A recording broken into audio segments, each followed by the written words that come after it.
بعضې خبره چې ونیسم که دې علمای کې ونیسم دی ته خو یې مخامخ ویم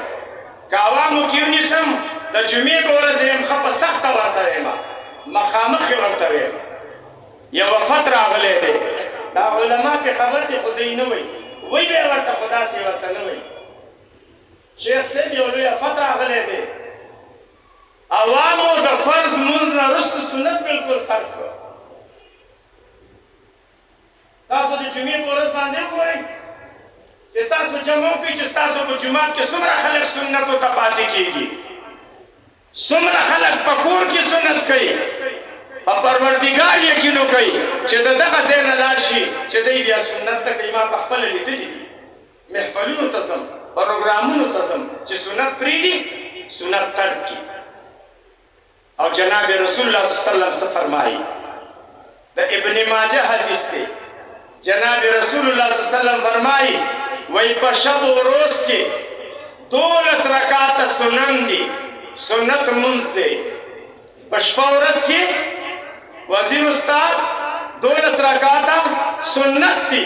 چې کوم مسلمان د دې سنتو اهتمام وکړو دا 12 رکعات یې وکړه دغه سړی به الله د دې سنتو د احترام او د اهتمام په وجه جنت ته بیایي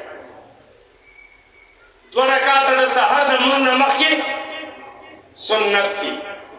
4 رکعات د ماسپښین د لمونځ نه مخکې دي څو شوه شپږ 2 د ماسپښین د لمونځ نه وروسته دي څو شوه 8 2 د ماښام د لمونځ نه وروسته دي څو شوه 10 او 2 رکعات د ماسخوتن د فرضو نه وروسته د وترو نه مخکې دي نو دا څو شوه 12 رکعاته شوه نو دې ته سنت عبادت وایي د دې به موږ اهتمام کوو او دا به موږ ادا کوو ما لیدلي دي ما محسوس کړي دي خلک دا نه کوي او دا مه پرېږدئ او د هغې یو وجه درته ښیم محققینو علماو لیکلي دي چې کله د سنتو ترک دا زیات شي بدعات به غالب شي د سنتو مقابله د څه سره ده بدعت سره ده چې سنت ترک شي بدعت به غالب شي رو بدعات بیا مکروهات تحریمی بیا ورپسې محرمات او حرام دې کې انسان ډېر په اسانه باندې بیا واقع کېږي نو د عوامو ته د سنتو اهتمام به کوئ که نه انشاءالله نو یو مې درته دا ویل دویم نمبر سنت د عادت سنت د عادت د نبی علیه الصلاة والسلام سنت به وګورو چې عادات مبارک د جناب رسول الله صلی الله علیه وسلم سو خلکو سره به میلاوېدل څنګه و مجلس کې داخلېدل بیا څنګه و مجلس نه بیا رخصت څنګه و دا د جناب رسول الله صلی الله علیه وسلم سنت عادت دي دا به موږ اپنو بعضې علما د عوامو ته موږ ډېر پاتې راځو د اخلاقو په لحاظ سره ډېر کمزوري وي زه خپله ډېر کمزوری یم خو نه چې موږ او تاسې ته رسول الله صلی الله علیه وسلم په دې عقیده باندې چې رسالت دی نبوت دی ختم نبوت دی نو بیا سنت عبادت او سنت عادت موږ بیا په خپله د دې د اتباع کوشش کوو د یو مې تاسو ته دا ویل چې د سنتو به اهتمام کوو اخلاقیات په خپله دا ټیک ساتو دا د رسالت پیغام دی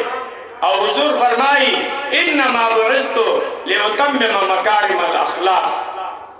زما د پیغمبرۍ او د رسالت او د بعثت مقصد دا دی چې د دې خلکو د خوش اخلاقۍ تعلیم زه دوی ته ورکړم زمونږ استاد د استادانو استاد د الله غری کې رحمت کی مولانا محمد حسن جان شهید رحمت الله علیه وای د جناب رسول الله صلی الله علیه وسلم دوه قسمه سنت دي وای دا دواړه سنت به زده کوئ او په دې به د عمل کوشش کوئ یو سنت د عبادت دی سنت عبادت او دویم سنت عادت دی چې د جناب رسول الله صلی الله علیه وسلم عادت مبارک سو دا عبادت سنت لکه منز انسان کوي په منز کې فرائض دي واجبات دي او سنت دي دیتا سنت دا عبادت ہوئی بیا دا دغه سنتو دا عبادت دا سنتو یو فضیلت جناب رسول اللہ صلی اللہ علیہ وسلم بیان کرے دے